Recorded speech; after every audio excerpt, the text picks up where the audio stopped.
internet viewers, I'm the Fairly Odd Gamer. Well, it's close to the end of the year, and I'm a bit depressed because, well, obviously the holidays are over.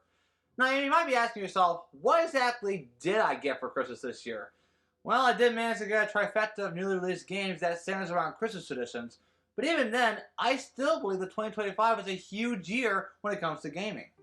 Not only did we get a new console with the Switch 2, but we also got some well-known titles such as Donkey Kong Bonanza, Sonic Racing Cross Worlds, which I've heard is much better than Mario Kart Worlds, Split Fiction, Blueprints, and even Claire Obscura Expedition 33 that ultimately won Game of the Year.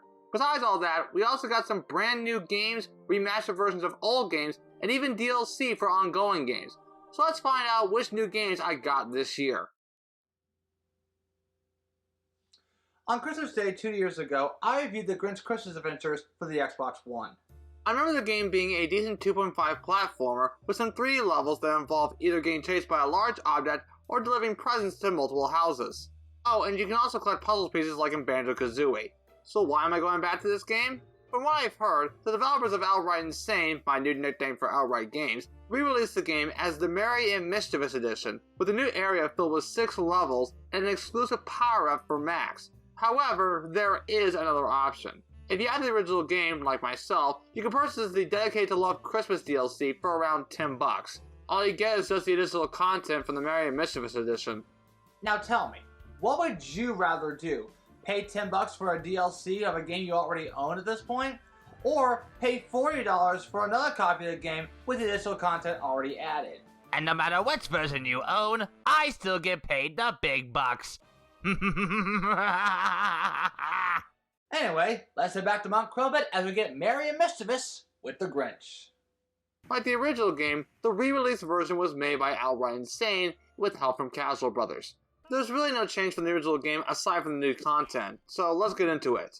The new stage in question is called The Feast, with 6 new levels that take place when the Grinch's heart has just grown 3 sizes. Instead of puzzle pieces, the Grinch now has to find 8 festive foods in each stage. Some of the platforming stages have a sewer area for the Grinch to explore in, which actually looks pretty cool. As for Max's power-up, it happens to be a parachute glider. You can have Max go higher by holding the jump button, but letting go of the jump button lets Max descend gradually. But be sure to avoid any spikes along the way. And before I forget, the one snow level has Max running after the giant roast beast. And the last level of the stage ends with the Grinch reaching the dinner table, where he then carves said roast beast. Who wants the gizzard? I do. Too late. That'll be mine. But we're not done yet. With the puzzle pieces you've already obtained, you can now earn some fun rewards as well as solving 5 fun puzzles of colorized versions of the book illustrations. So even with the DLC, the Grinch Christmas Adventures is still a decent game. Whether it's the original game or the Merry Mischievous Edition, I think it'll still have a fun time for any Grinch fan out there. So now the DLC out of the way, let's move on to the brand new licensed Christmas games. One game I covered last year was Rudolph the Red-Nosed Reindeer for Nintendo Wii. It was mainly minigames that centered around the last third of the special. Besides the questionable motion control gimmicks, the other main problem I had with this game was it didn't really showcase the entire TV special in full, like a level based on the Reindeer games or even the Island of Misfit Toys. So when I heard that there was going to be a new Rudolph game coming out this year, I was intrigued. When I first laid eyes on the announcement trailer, my initial reaction was, yes! Yes! It's almost as if the developers behind this game saw my video and were beckoning me to do a review on it. And you know what? Ask you shall receive. It only came out this September on modern consoles, minus the Xbox One. But seeing that I recently covered the Alone in the Dark remake on the PS5 with Ash a couple months ago, I'll be reviewing the new Rudolph game on the PS5. But is this game better or worse than the game on the Wii? Let's find out. Mr. and Mrs. America and all systems C, let's go to the press. A heavy snowstorm is currently approaching, and we heavily advise everyone to stay in their homes at all times. Meanwhile, at the North Pole, we first meet Sam the Talking Snowman. Oh hey, we actually get to play as said snowman. So unlike the Wii version, which only contains minigames, it's a full-on 3D open adventure platformer. You rotate the camera with the right control stick, move with the left control stick, while holding it makes you run faster, X to jump, and even double jump by pressing X twice, and circle to interact with any object or characters like Christmas seals. As he approaches Santa's castle, he then tells the story of a certain reindeer we all know and love. You know, Dasher and Dancer and Prancer and Vixen, Comet and Cupid and Donner and Blitzen. Yes? But do you recall the most famous reindeer of all? Of course I do, with this title card.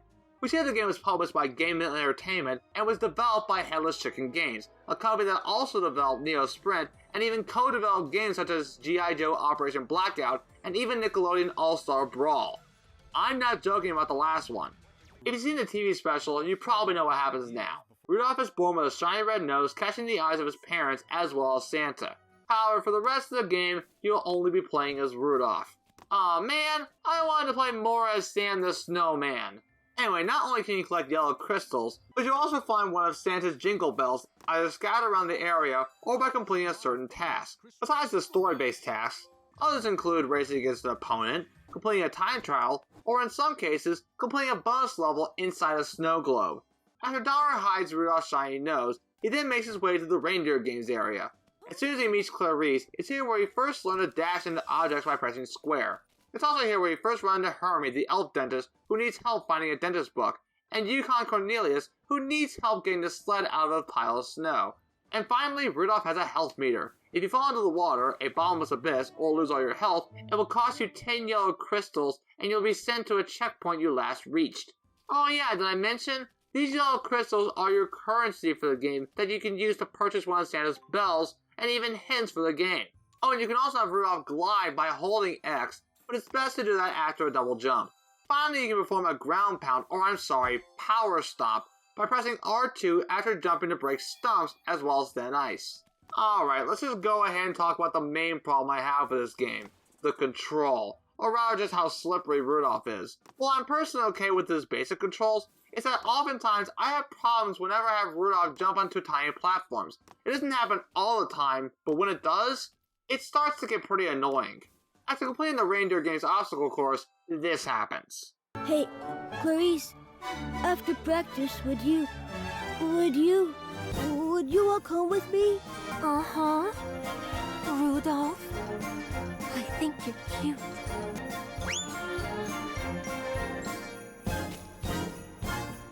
I'm cute!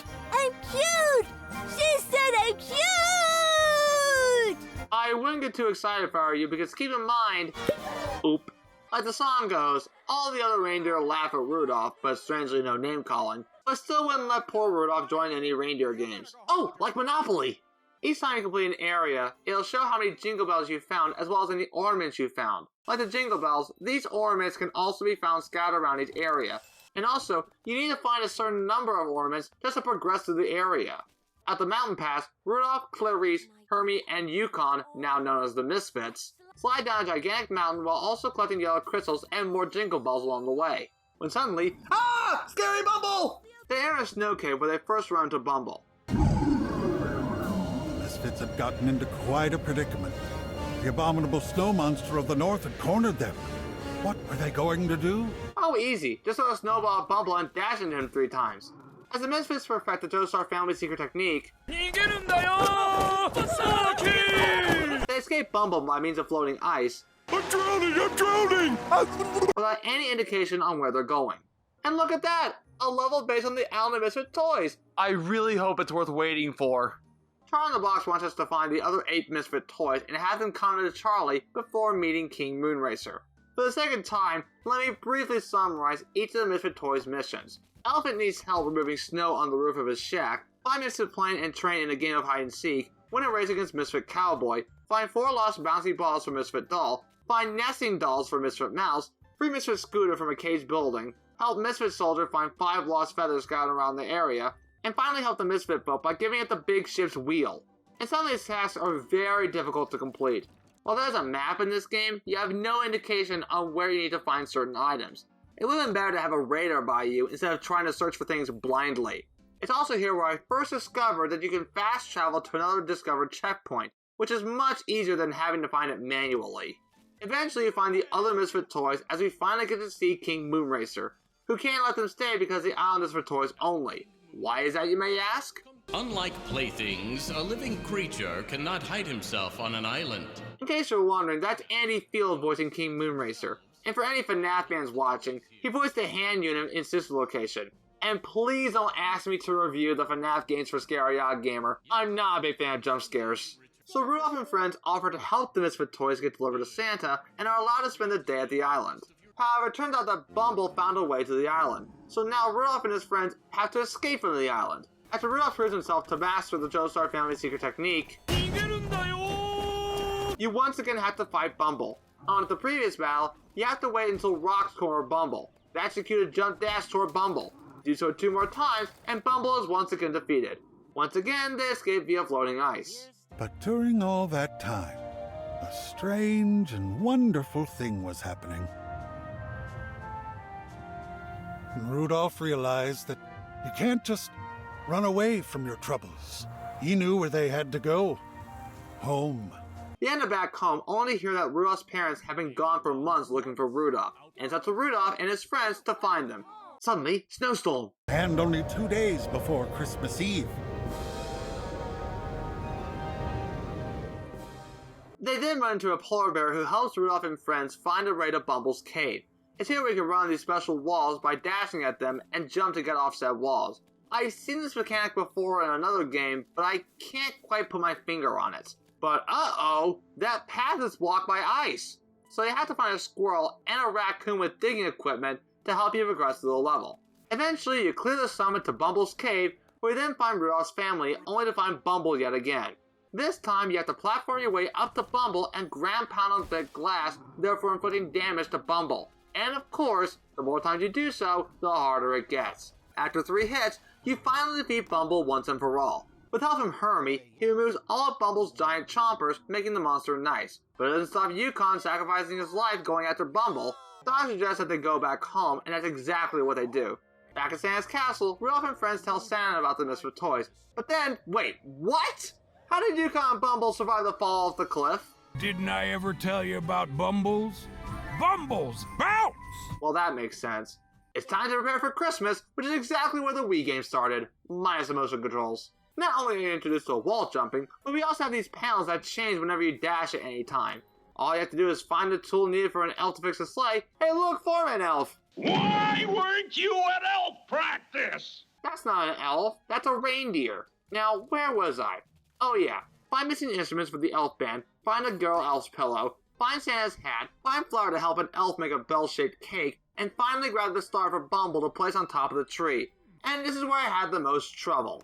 Remember I said earlier that Rudolph can be slippery at times? This is why. Not just the rooftop area, but also this area where you have to grab the star that's needed to complete the mission.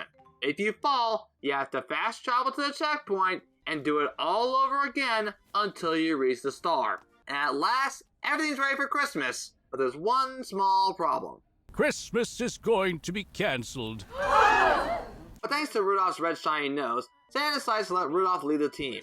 And of course, he asks the following question. Rudolph, with your nose so bright, won't you guide my sleigh tonight?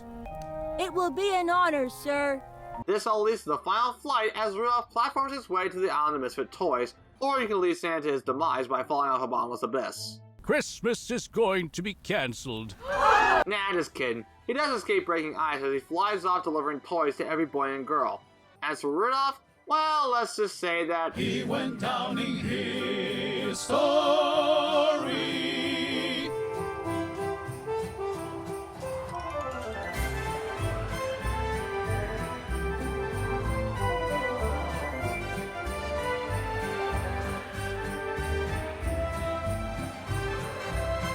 Merry Christmas! Merry Christmas!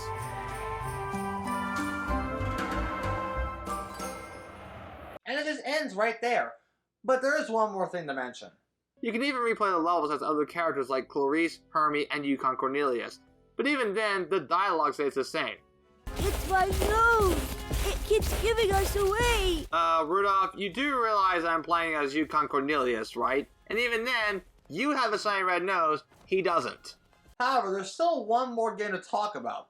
So let's finish off the video and 2025 with the holiday franchise that I've never talked about until today. With that said, are any of you familiar with the Elf on the Shelf? You know, that creepy little toy elf that always keeps surveillance during the holiday season? It all started 20 years ago as a book written by mother and daughter Carol Abersold and Chonda Bell, based on memories of a family tradition in which an elf assigned by Santa, in the form of a toy elf, would monitor children's behavior as it hides somewhere in the house. The book also came with their toy elf and would encourage families to name the elf, as well as act as if the elf was genuinely watching over them. Since then, the little holiday tradition would eventually become a worldwide phenomenon. In addition, the elf got its own animated special on CBS, a series of short films on Netflix called Santaverse, a live stage musical, and even personal appearances as well as parades. Speaking of which, I was lucky enough to befriend a maternal Arctic fox named Nora at one point. And just recently, this little elf got to star in his own video game called The Elf on the Shelf Christmas Heroes. For this review, I'll be looking at the Xbox One version. Jeez, why does Rudolph always get the sore star when it comes to the Xbox One? But anyway, is this game any good? Let's find out. Like the Grinch Christmas Adventures, the game was also made by Outright Insane as well as Casual Brothers. Santa needs our help because the North Pole is running low on Christmas spirit. Without it, Santa's sleigh won't be able to fly on Christmas Eve. And what's the first thing you do? Customize your Scout Elf, of course. As you begin Scout Elf training, you're given the task to reach a certain spot while also collecting as much Christmas spirit as possible. How would Coach Jim Dandy put it? Let Scout Elf training commence! Well, that seems simple enough. I'm sure this game won't be the same as the Grinch game. It's the same as the Grinch game, but with Scout Elves. Okay, not exactly the same, but it still feels similar. Like the Grinch, the controls are about the same, and you can even jump on obstacles. But unlike the Grinch, this game has no health bar. Anytime you take damage, you lose a bit of Christmas spirit you gathered. When that happens, you have to go back and gather whichever Christmas spirit you dropped.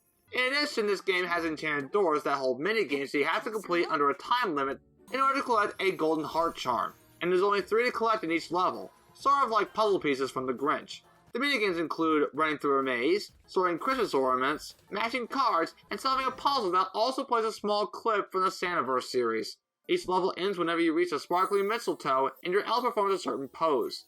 In addition, the game lets you know how many golden heart charms and Christmas spirit you have managed to obtain throughout the level.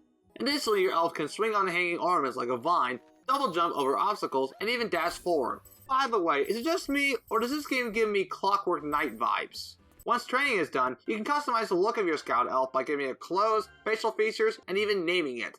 Yeah, Sprinkle Stockingham? Oh, I can do better than that. How about Frostini Frostino, Jingle Jungle Boots, Cinnamon Cruncher? Brought to you by Cinnamon Toast Crunch. Ah, here we go. Captain Fancy Pants. Perfect. Oh look, you can even make your Scout Elf a furry. Aha! Now that's what I call Fancy Pants. My Scout Elf is the captain of Fancy Pants Industries. You can also change your outfits, but why would I do that? I like him just the way he is. On to the next area, your family's home.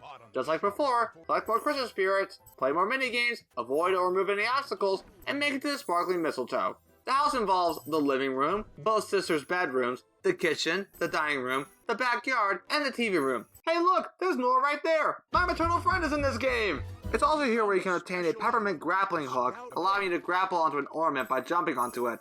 Oh, and you can also throw snowballs at obstacles to freeze them. You know who else did that? Oh yeah, the Grinch! I cannot stand these Who's! Not one little bit! There were also 1 or 2 times in which the game would crash due to lagging. Though you can't see it here, it mainly happened while I was recording footage for the video. But even then, this is the Xbox One, not a PC. There are also levels in which your elf flies around the city collecting more spirit along the way. Though people don't see it, Scout Elves fly back to the North Pole every night to make their reports. In these levels, you use the left analog stick to move left, right, up, down, all around.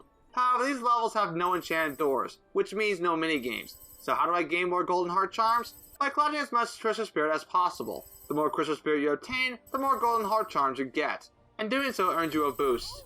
Back in the North Pole, your elf has to do the same thing as before. In Santa's design room, the workshop, the wrapping station, the mailroom grotto, the stables, and on the way to Santa's house to reach the sleigh. Oh, remember Max Parachute Glider from Merry Mischievous Edition? Well, now your elf has a balloon that lets you do the same thing. Honestly, those elves are just as annoying as those blast darn Who's! Maybe even more. At least the Who's don't steal my inventions. Actually, the Grinch does have a good point. Also, wouldn't it be better just to have the elf use any power-up at will rather than just using one power-up at a time? If the Grinch could do it, then why couldn't this elf?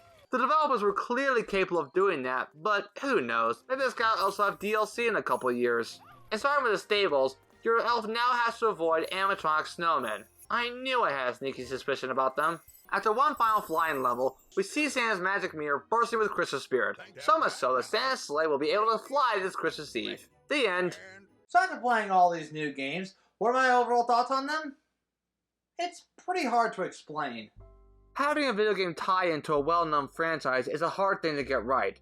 The Grinch DLC is okay, but it's still the same game regardless of which version you own. The Elf on the Shelf game is pretty much the Grinch game but with elves instead of the Grinch. It feels about the same as the Grinch, even with the minor differences, so there's really not much to talk about. So that mainly leaves Rudolph.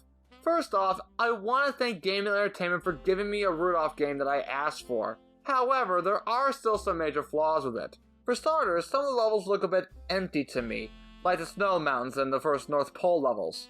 I actually like the island and the castle areas, minus a few slippery hiccups here and there. And speaking of which, Rudolph being slippery is my main issue with the game in terms of overall gameplay. If the game was similar to Santa Claus is Coming to Town for the Wii, minus the motion controls, then I'd be okay with that. I get the idea of having it be a full 3D collectathon platformer, but there are some things that are a bit off. For one, the map. It's good, but it would have been nice to have it show more where each item is in order to complete objectives, rather than trying to find them blindly. I even had to look up a YouTube video just to find some of them. But when it comes to comparing this game from the Wii, I actually like the newer game more. And don't get me wrong, there are issues with the new version that I can't stand, but it gave me almost everything I wanted for a Rudolph game that the Wii version didn't.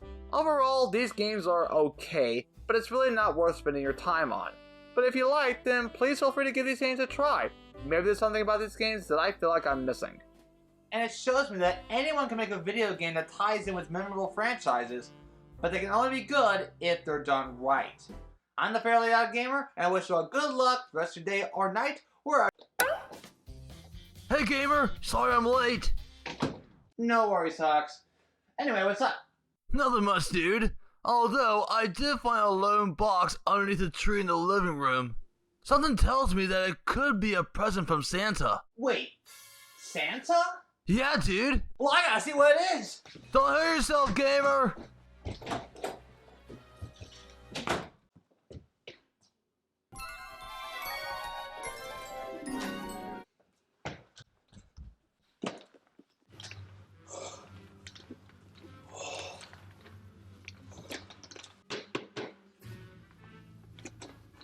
What could it be, though?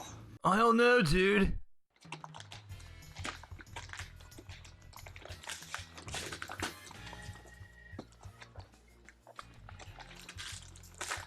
Holy mother of Cosmo! This is exactly what I need! What'd you get, gamer? It's the Nintendo Switch 2!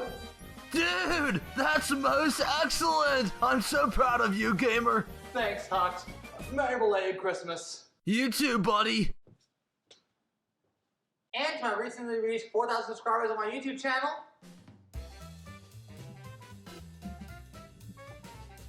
I'm the Fairly Odd Gamer, and I wish you all good luck the rest of your day or night, wherever you are. Take care, and Happy New Year, everyone! Maybe I should steal Christmas from these scout elves instead. Oh, hello, Grinch here. Be sure to support the channel whether on YouTube or Patreon like Luke Jeffers, Scuba Tentacles 1997, Sonic the Hedgehog, Johnny Gallagher, and Big Money 2112.